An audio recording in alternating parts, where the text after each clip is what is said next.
Dengan tidak diperpanjangnya pembatasan sosial berskala besar atau PSBB di Surabaya Raya dan penanganan penyebaran virus corona diserahkan ke daerah masing-masing, yakni Surabaya, Gresik dan Sidoarjo oleh pemerintah Provinsi Jawa Timur atau Pemprojat berbuah pro kontra di tengah masyarakat, khususnya kota Surabaya. Bahkan kalangan intelektual di gedung DPRD Yos Sudarso juga ikut melempar pernyataan. Mereka adalah Atoni politisi Partai Gerindra, Reni Astuti politisi PKS. Apa saja yang disampaikan oleh kedua pimpinan DPRD Yos Sudarso terkait dengan PSBB berakhir tanpa pencabutan yang kemudian masuk ke masa transisi? Yuk kita simak bersama statementnya. Kepada Raja Warta, Tony berharap semua pihak ikut serta menjaga kepercayaan yang diberikan Gubernur Jawa Timur Khofifah Indar Parawansa ke pemerintah kota Surabaya, Pemkos.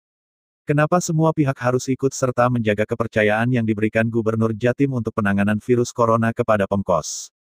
Karena menurut Tony, jika penanganan virus corona ini hanya digarap oleh Pemkos sendiri, maka penanganannya tidak akan berjalan maksimal.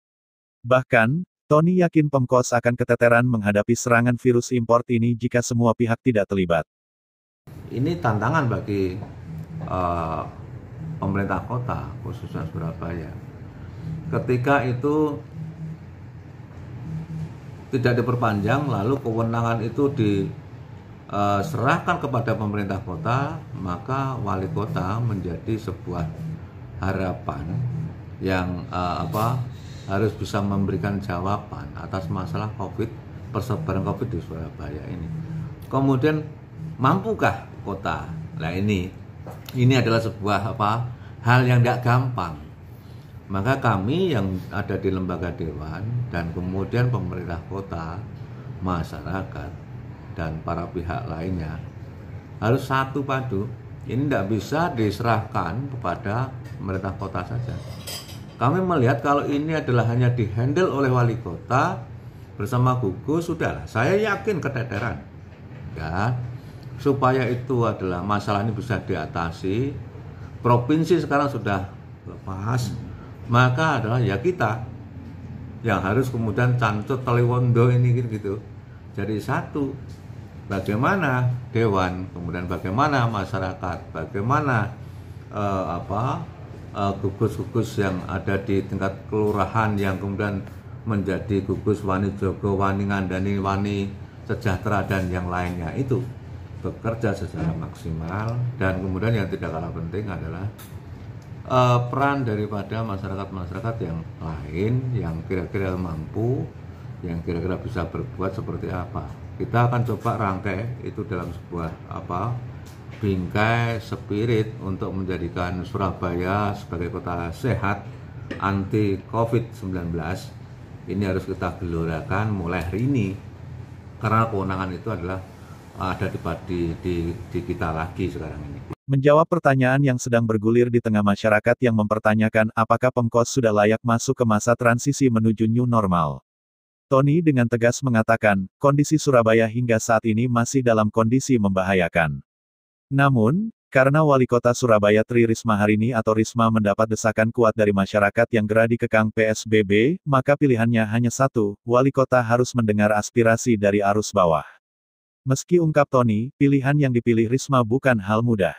Sebetulnya kalau kita melihat dari data provinsi, terlepas itu valid atau tidak, memang kalau saya tangkap itu ada situasi yang membahayakan.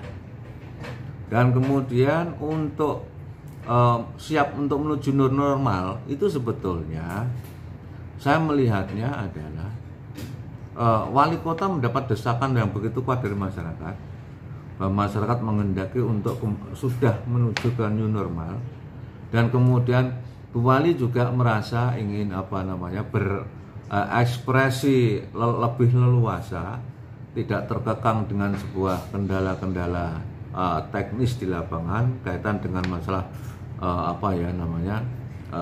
regulasi-regulasi atas yang secara waktu lalu berbenturan begitu, dan kemudian Bu Wali ingin mencoba berkompromi, karena kan bisa jadi ketika ini dalam kendali gubernur maka masyarakatnya ada yang pro kontra, sehingga ada yang pro itu akhirnya adalah menjadi satu kendala.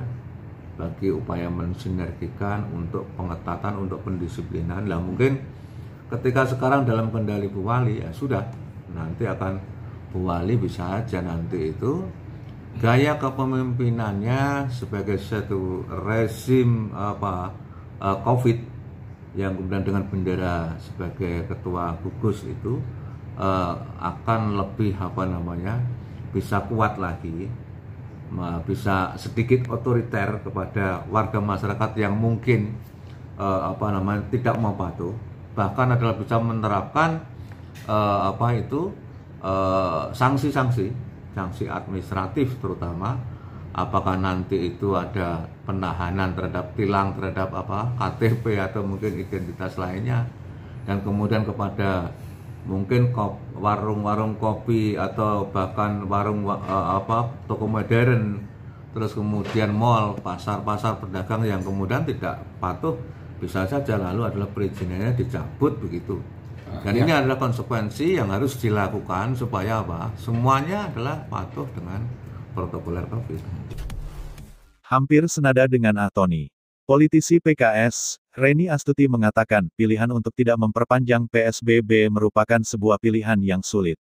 Dan ini menjadi sebuah motivasi serta tantangan yang harus bisa dipertanggungjawabkan Risma Wali Kota Surabaya.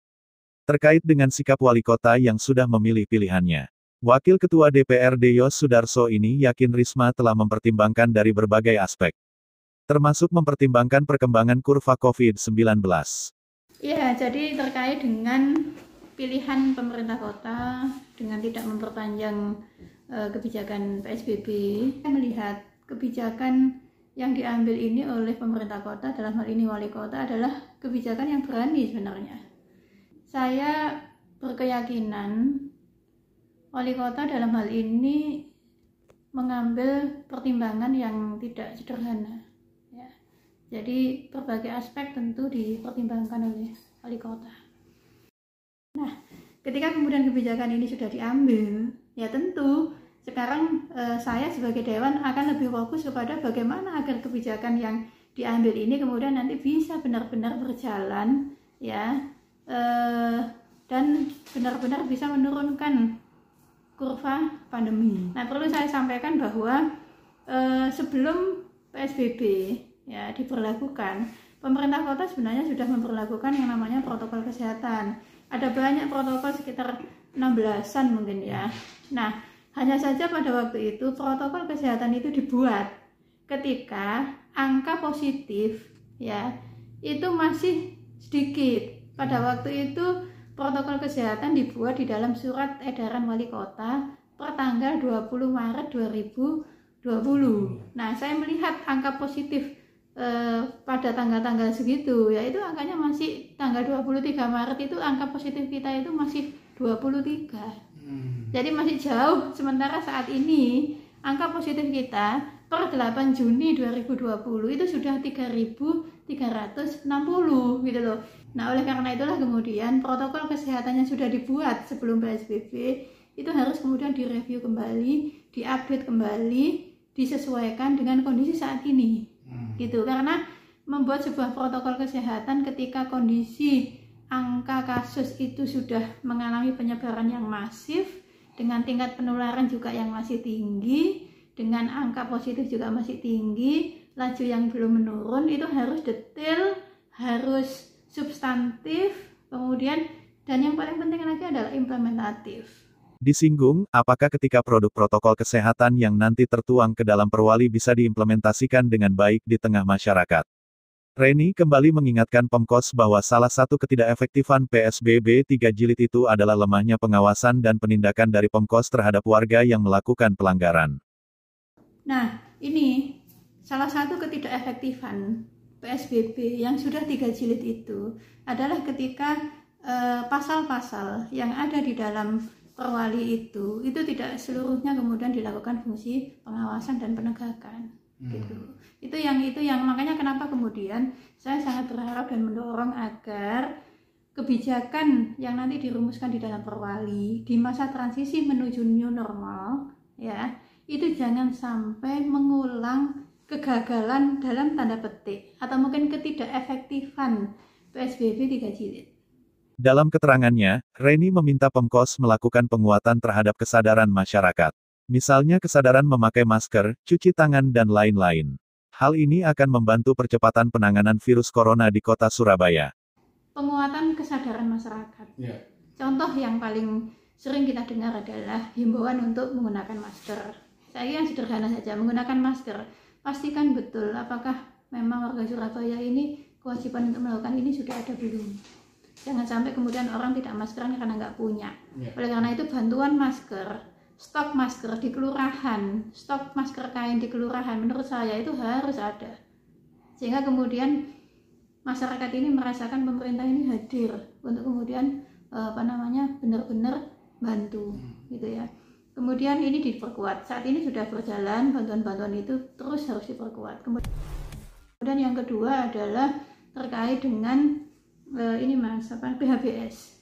Jadi penguatan kesadaran untuk hidup bersih sehat itu tidak cukup hanya dengan himbauan, dengan poster, ya, hanya dengan itu saja tidak cukup, tapi perlu saya mendorong adanya fasilitator kesehatan masyarakat di tingkat kelurahan itu untuk melakukan pendampingan kepada kampung wani atau kampung tangguh yang ada di RW-RW. Kesimpulan dari penjelasan Reni ada 4 catatan untuk Pemkos di masa transisi pasca PBB.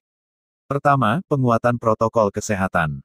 Protokol kesehatan yang diterbitkan dalam Sewali Kota Surabaya 360/3324, 436.8, 4/2020 tertanggal 20 Maret tahun 2020 sudah tidak lagi sesuai dengan kondisi saat ini sebagaimana telah dijelaskan sebelumnya.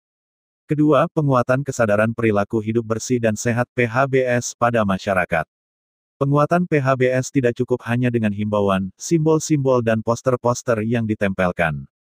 Ketiga, diperlukan penegak kesehatan masyarakat untuk memastikan protokol kesehatan dijalankan oleh masyarakat. Keempat, pemerintah kota harus memastikan dan semakin memperkuat tersedianya infrastruktur kesehatan dan tenaga kesehatan. Sebagai daya dukung, Surabaya harus mempunyai lab yang memadai selain yang ada di BPTPKL. Selain lab permanen, Surabaya juga membutuhkan mobile lab untuk mendukung rencana Pemkos dalam melaksanakan tes massal. Hal yang tidak kalah pentingnya adalah penguatan aspek kesejahteraan sosial warga akan berdampak pada makin meningkatnya partisipasi warga untuk bersama-sama wani lawan COVID-19. Demikian laporan Raja Warta, semoga bermanfaat dan semoga Pemkos, DPRD Yos Sudarso dan masyarakat segera bisa mengusir virus corona dari kota yang kita cintai bersama.